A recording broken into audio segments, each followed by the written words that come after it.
Osiris was born of Geb, the earth, and Nut, the sky, and he was the first to rule Egypt. To the land he brought civilization, teaching its people how to plant and harvest, how to measure the boundaries and lay out the fields, and how to make the dams, canals, and drains that would irrigate the land from the Nile. He was the lawgiver, bringing order and religion to the cities he built and the people who inhabited them. He was Egypt's great organizer and the spirit of order, and he made it into the great kingdom it became. So successful was he in his endeavors that he traveled abroad to teach others this way of bringing order from chaos. Yet in his absence, chaos found its way back into his kingdom. It came through his brother Set and a group of conspirators who plotted for the throne of Egypt and sought to seize it through violent means. When Osiris returned from abroad with his consort Isis, Set held a great banquet to celebrate his return. During the festivities, he showed off a beautiful wooden box and said that he would gift it to anyone it might fit. In time, Osiris was persuaded that the box would be the perfect size for him, and desiring it for its great artistry, he took his place inside. In that moment, Set and his collaborators jumped up and closed the box's lid over the king. Swiftly, they nailed it into place, and then threw the box into the Nile. As it sank beneath the life-giving waters of the river of Egypt, it suffocated Osiris on the 17th day of the month of Athir, when the sun was in the scorpion. As his casket traveled downstream out of the Nile and into the Mediterranean, Isis followed it, eventually finding it at Byblos. And though she returned it back to Egypt, she was unable to revive her husband. So she went to the god Thoth, possessor of great powers of wisdom and healing, and together with Nephthys, they revived Osiris for long enough that Isis was able to conceive a child by him, a son named Horus. She then hid Osiris's body among the reeds of the Nile marshes in order to raise her newborn son, but Set came across the body while hunting and dismembered it, cutting it into 14 pieces. These he scattered up and down the Nile. Upon discovering Set's additional treachery, Isis once again journeyed to retrieve the parts of her dead husband, eventually gathering together all but his sexual member, lost in the Nile forever, thus providing eternal vitality and fertility to the river and through it to the lands that bordered it by means of a yearly flood. For his part, Set would be killed by the son of Osiris and Isis, Horus. Horus would become the sun and the moon, the latter dimmer from a wound Horus received in the battle where he overthrew the Lord of Violence. Upon ascending to the throne of Egypt, Horus would finally perform the appropriate funerary rites for his deceased father. And so reconstituted, Osiris and Isis then rose up to the heavens to take their place among the gods, he in the constellation of the warrior, and she a bright star set to eternally follow. Each day after he set, Osiris would travel through the underworld to navigate a host of perils so as to rise again, reborn, opposite where he had set. And when he and Isis rose just before the sun, it was the sign that the Nile was once again nearing the time where it would share the bounty of its floods to irrigate the fields of Egypt to once again feed his people. So were the cycles of life and death along the banks of the Nile. Hello, and welcome to the Scientific Odyssey.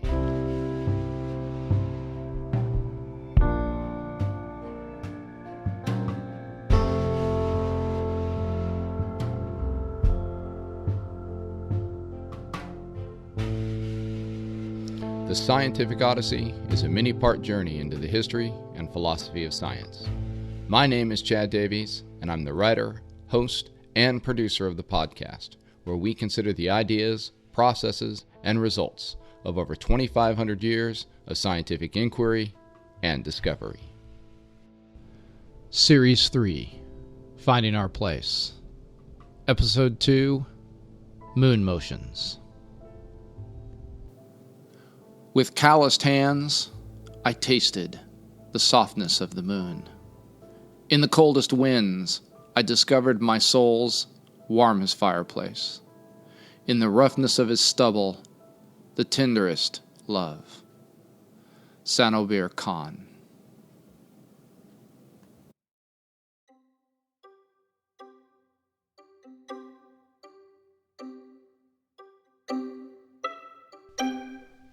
As the priest begins to chant the Compline service, you give thanks. The voyage so far has been tranquil. While it's been colder than you'd like, the skies have been clear, the wind's manageable, and the water smooth. You've been on voyages where it's been very different, where the fickle sea has punished ship and crew, either through the tumult of the storm, or worse, by abandonment in the doldrums. In some ways, that's worse, as there's nothing you can do. At least with a storm, there's something to fight, to struggle against. When the winds die and the sea is calm, all you can do, and all you can hope for, is that you'll be able to fish. But neither has been the case on this trip. You've had good sailing since leaving Cairo a month ago. Sitting in the crow's nest for the first night watch isn't the most exciting of jobs, at least as long as there aren't pirates. But it gives you time to think and to observe. You've been hoping that one day soon you'll train to become a navigator, so you take special interest in the sky. When you can, you talk to the ship's navigator, a kind and patient man who takes a little time to point out what to look for each evening as you get ready to climb the foremast. On this voyage, he's told you to pay special attention to the moon. Her antiquity in preceding and surviving succeeding Tellurian generations, her nocturnal predominance, her satellitic dependence, her luminary reflection, her constancy under all her phases, rising and setting by her appointed times, waxing and waning, the forced invariability of her aspect, her indeterminate response to inaffirmative interrogation, her potency over affluent and refluent waters, her power to enamor, to mortify, to invest with beauty, to render insane, to incite to and aid delinquency, the tranquil inscrutability of her visage, the terribility of her isolated, dominant, resplendent propinquity, her omens of tempest and of charm, the stimulation of her light, her motion and her presence,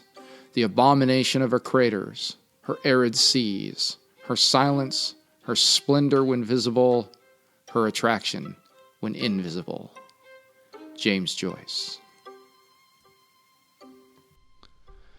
As you have watched over the course of these 4 weeks of voyaging, you have realized just how different the moon is than nearly unchanging stars.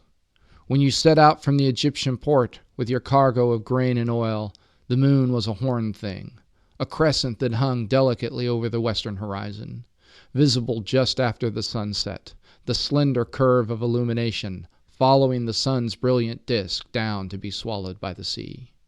You could just make out the full disk of the moon, dark next to the bright sliver of silvery light. On the evening, Cairo slid out of view behind you, curving over the horizon as the ship steered through the calm of the Mediterranean. The crescent moon was just a fist's distance from the horizon as the sun completed its circuit of the daytime sky, separated by 10 degrees. The next night, as the sun set, the moon was up higher now, about 2.5 fists. The crescent was thicker too.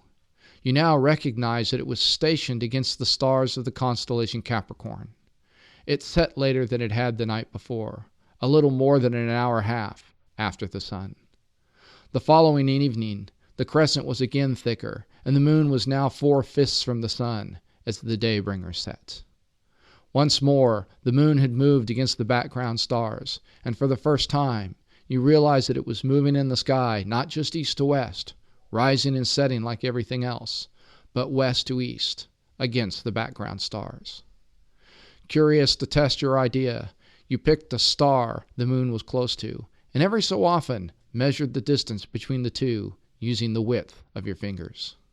Over the course of your watch, you saw that the gap between them grew, the star traveling just a bit faster through the sky. It was as if they were runners in a race across the sky, with the moon being slower by nearly the width of 2 fingers by the end of your watch. This explained why, when you had first climbed the mast and settled in, the moon was now in the constellation Aquarius, which just 2 days ago had been to the east of the moon. Every night the moon fell further behind the stars and the sun in the sky in its nightly course. When observed with respect to the background stars, it traveled west to east. It slipped backwards along the zodiac about a fist or a fist and a half between successive sunsets. And as it slipped backwards, it grew ever more illuminated.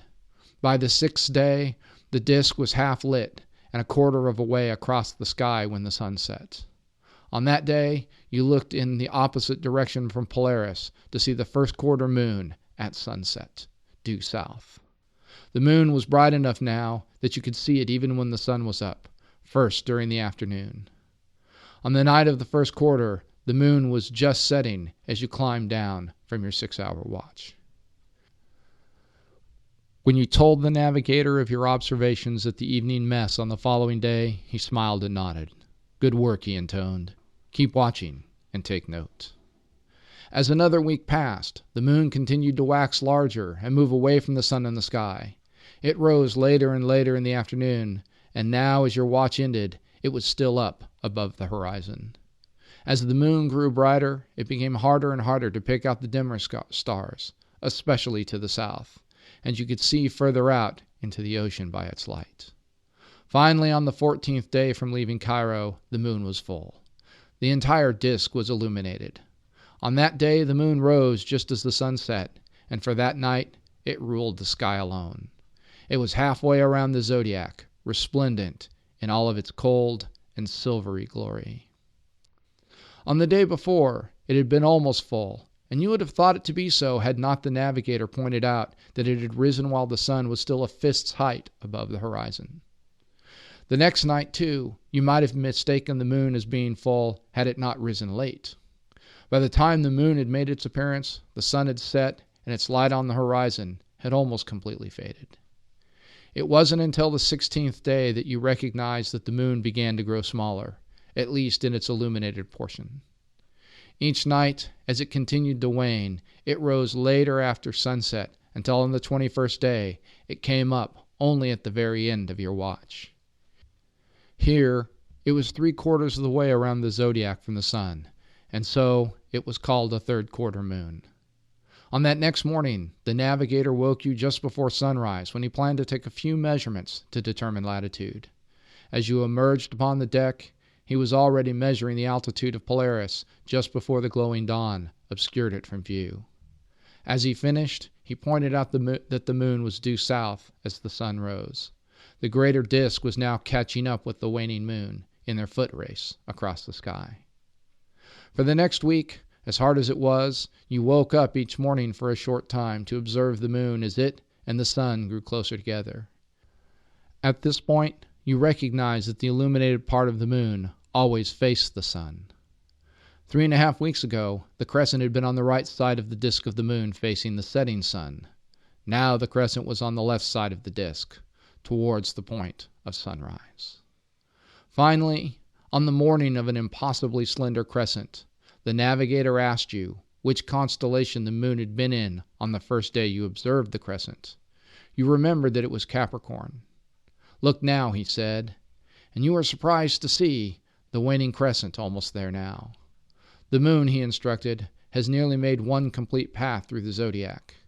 This is called a sidereal month, and it is just over 27 days. You ask, "But I thought the moon was 30 days long." "Wait and keep looking, and you will see," he replied. For the next 2 days, there was no moon in the sky to be seen. And then, on the 3rd day, after that last slender morning crescent you saw, above the western horizon was the same crescent you had observed a month ago. As you prepared to climb the mast and take your place for the watch, the navigator found you and said, "This is the other type of month. It is defined by the cycle of phases of the moon, from new moon to new moon. It is called a synodic month, and it is just a bit longer, just 2 days, longer than the sidereal month. The waxing crescent moon is now in a new constellation in the zodiac, and the race will begin again." As you settle into your spot on the crow's nest, you are amazed by the regularity of it all. Each month, the moon goes through the same cycle of phases. Each month, it appears in the next zodiacal constellation until, in 12 months, it will return to be in the same constellation with the same phase, and a year will have passed. As you contemplate the cosmic regularity of the moon's path through the heavens, it occurs to you that the sun, too, must have changed its position in the zodiac. So you look to the east, and you realize that the constellation that had just been rising a month ago, Taurus, was now completely above the horizon, and the next constellation, Gemini, whose rising had marked the 2-hour point in your watch when leaving Cairo, was just now peaking above the ocean.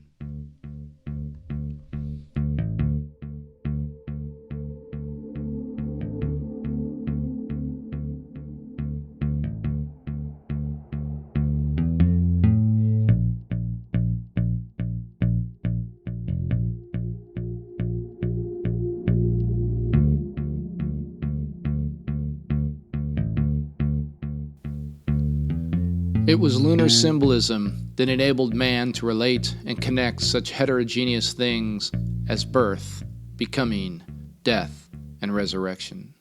The waters, plants, woman, fecundity, and immortality.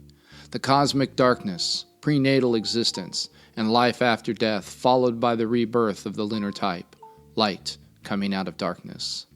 Weaving the symbol of the thread of life, fate, temporality, and death, and yet others. In general, most of the ideas of cycle, dualism, polarity, opposition, conflict, but of also reconciliation of contraries, of coincidentia oppositorum, were either discovered or clarified by virtue of lunar symbolism. We may even speak of a metaphysics of the moon, in the sense of a consistent system of truths relating to the mode of being peculiar to living creatures, to everything in the cosmos that shares in life, that is, in becoming, growth and waning, death, and resurrection. Mircea Eliade. To our ancient ancestors, tribesmen, hunter-gatherers, wanderers, and the like, the moon was likely the first thing that opened up a deeper picture of the heavens. As I presented in the last episode, the nightly motions of rising and setting would have been almost immediately evident, followed by the observation of the circumpolar regions where the stars neither rose nor set, but rather circled around a single point in the sky. In the northern hemisphere, this point was often occupied by a star, most recently Polaris, while in the southern hemisphere it would have been vacant, forcing ancient observers to intuit the southern pole's existence from the circumpolar motions of the stars around it. The next thing that likely would have been noticed would have been the cycles of the moon. While we have no written records of this discovery, of course, there are a number of archaeological artifacts that seem to attest to the tracking of the moon's changes. The oldest, from a rock shelter in France, dates back nearly 30,000 years. These carvings, or notchings of stone, bone, or antler, indicate that not only would the phases have been tracked, but so too were the positions of the moon with respect to the sun. While the specific purposes of the carved artifacts are hard to interpret, as they likely have both physical and metaphorical meaning mixed together, making them not entirely numerical or documentary in nature, it's pretty clear that the ancient peoples from across the globe used the moon to track time from a very early date, long before the development of agriculture or civilization. The moon is a loyal companion. It never leaves. It's always there, watching, steadfast, knowing us in our light and dark moments, changing forever just as we do. Every day, it's a different version of itself. Sometimes weak and wan, sometimes strong and full of light. The moon understands what it means to be human, uncertain, alone, cratered by imperfections.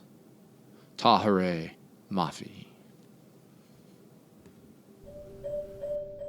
The word moon is derived from the Old English word mona, and that from the Proto-Germanic word menon, which in turn is derived from the Proto-Indo-European word mensis, taken from the root me, meaning to measure.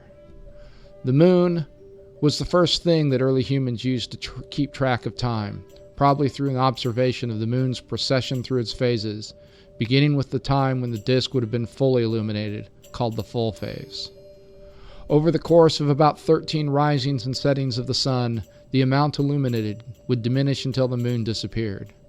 The names for the phases in this waning period are known as gibbous, third quarter, and waning crescent in that order, each one taking 3 to 4 days to pass. As the waning crescent disappeared, the moon would be absent from the sky for about 3 days until it reappeared in the evening sky, again as a crescent, though this time on the opposite side would be lit. From that point, it would take another 13 or so days to go through the waxing phases. Waxing crescent, first quarter, and gibbous again, until it was full. This cycle, about 29 or 30 days, would thereby mark out a specific period of time, called in Old English a month, or today in modern English, a month. In the time before paper and electronic calendars, months would have been measured from phase to the next same phase, often using the first or last crescents as symbols of death and rebirth. In fact, almost all of the most ancient calendars we know about are lunar in nature. Usually these were superseded or augmented by solar calendars, but they often remained at the heart of the cultural and religious observances of the civilizations that would eventually rise in the river valleys of the world. In fact, lunar calendars are often still used today in this way, as evidenced by the Hebrew and Muslim religious calendars still being based off cycles of the moon rather than the sun, as we are now more accustomed to. As civilization and religion developed, different cultures began their lunar months with different phases, with the Egyptians starting their month with the last waning crescent before the new moon, while the Sumerians and the Babylonians began with the first waxing crescent afterwards. A passage in the Babylonian creation myth echoes, in Marduk's instructions to the moon, a concern for the lunar cycle. Quote, "He bade the moon come forth, entrusted night to him, assigned to him adornment of the night to measure time. And every month unfailingly he marked off by a crown. When the new moon is rising over the land, shine you with horns. 6 days to measure, the 7th day, as half your crown appear, and then let periods of 15 days be counterparts, 2 halves each month. As afterward the sun gains on you on heaven's foundations, wane step by step, reverse your growth." Unquote. In its changing of phases, the moon also mirrored, in a shorter time frame, the death, rebirth, life, and finally fading cycles found in the longer seasons of nature, especially for cultures in temperate climate zones. It is no surprise that the Egyptians arrived at the Osiris Passion and Resurrection account told at the beginning of this podcast. The moon was a celestial totem for the Passion narrative so central to the life around the Nile River and so many other places. The moon's disappearance for 3 days, to be born again on the other side, was a clear resurrection metaphor used by many cultures around the world, and each month it reminded the Egyptians of the death and resurrection of Osiris. His murder on the 17th day is associated with the moon's waning. The 14 parts of Osiris's body is clearly meant to be taken as an allegory of the 14 days of the moon's growing smaller, and his journey through the underworld mimics the moon's 3-day journey in darkness. So compelling is this tale that it is found carved into both the sarcophagi and tombs of the Egyptian pharaohs for 2,000 years after it first appears, and it will become one of the grand mystery cults of the Roman Empire during the rise of Julius Caesar and beyond, which, for a time, stood as a serious alternative to the Jewish sect who claimed a resurrected Messiah.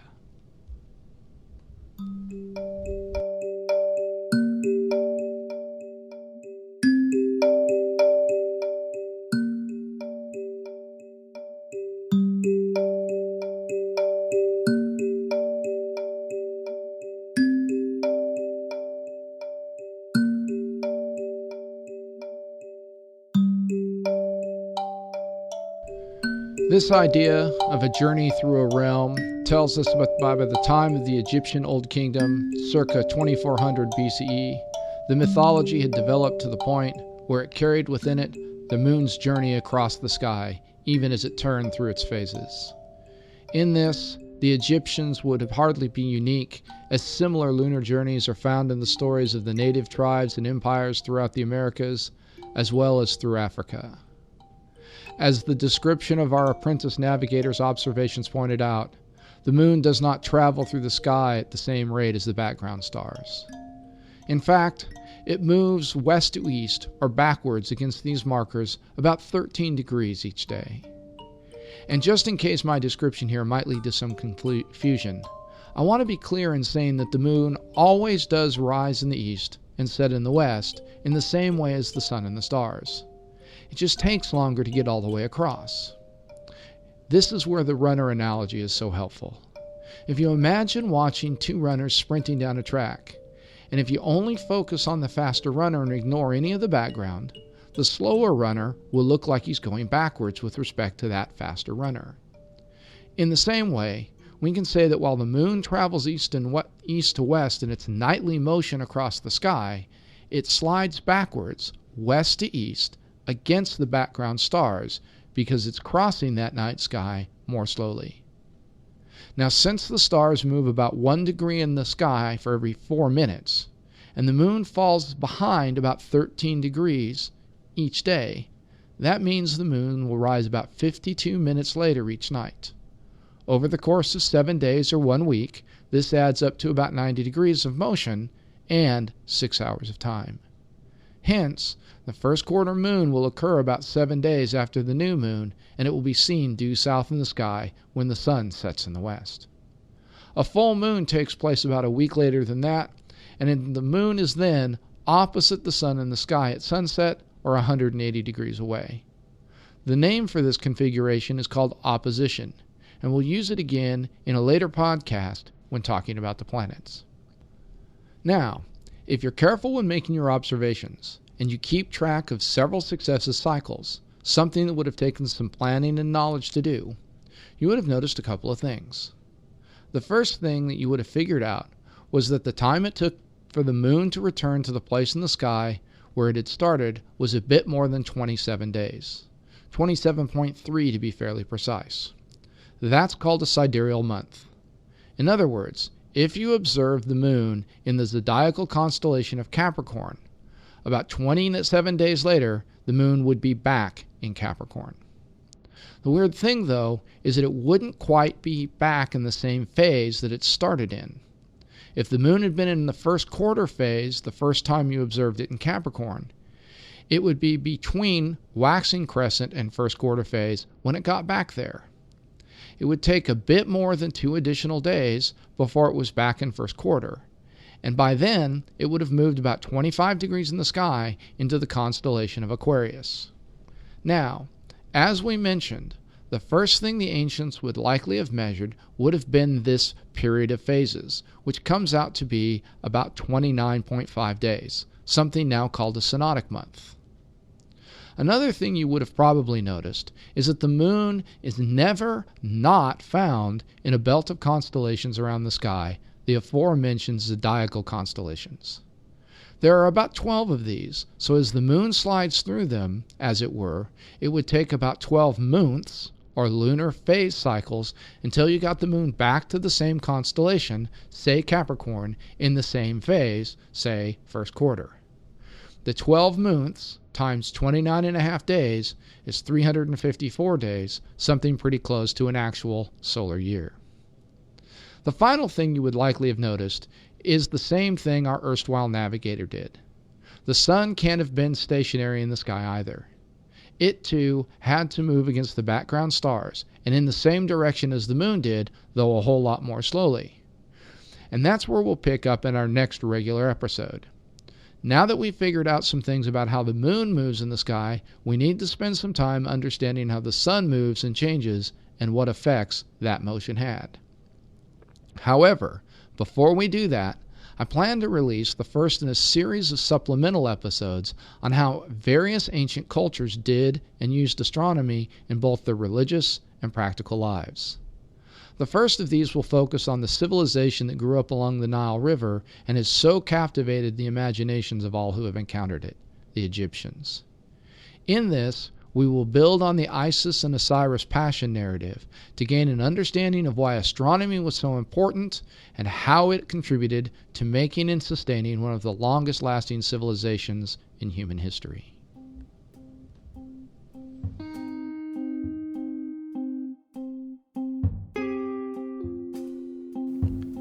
We have forgotten what night tastes like, salted by full moon silver rupturing the dark. We have forgotten how the skin sings when the lunar fervor unfurls across its follicles. Beth Moray. As always, thanks for taking the time to listen, and I hope you're getting some time to go out and look up. If you have clear skies over the next month, I'd like to encourage you to go out and make some moon observations of your own. As I don't know when you'll be listening to this, I can't tell you exactly where to look, but fortunately, the moon is really easy to find if you know kind of when to look. The best way to get a handle on it is to go out at sunset and to look to the west. If you're in the northern hemisphere, scan through the southern sky and see if you can find the moon before you get to the eastern horizon. If you live in the southern hemisphere, you can look to the same western horizon, but you have to look north after that. Now, if you don't see the moon when you do this, this means that the moon's either in its new phase and is too close to the sun to have an illuminated portion that can be seen, or it's past its full phase. If you can, get up around sunrise, I know, ugh, and scan the sky starting from the east and then looking west. If you don't see the moon in either observation, give it a couple days and then look again after sunset. Once you've found the moon, go out each day at the same time and note how far away it is from the place the sun either set or will rise and what phase it's in. And if you've got kids helping you, and by the way, this is a really great science activity for kids, make a chart or a table that helps you all remember what you've seen each day. Now, at some point, you'll go through either the full moon or the new moon phase, and so you'll have to switch between sunset and sunrise viewing. I know this sounds like a lot of work, but I promise that once you start to see the pattern, your brain's really going to get excited. I'll be willing to bet dimes to dollars that you'll start making predictions as to what the moon will look like in the next day. And then, you'll be doing science. In closing, be sure to check out the website of our musical guides, the Blue Dot Sessions, at www.session.blue. Also, if you have a moment, leave us a review, like us on Facebook, or tell a friend about what you've been listening to. While our crew is growing every day, we can always use a few more hands to take their place in the crow's nest.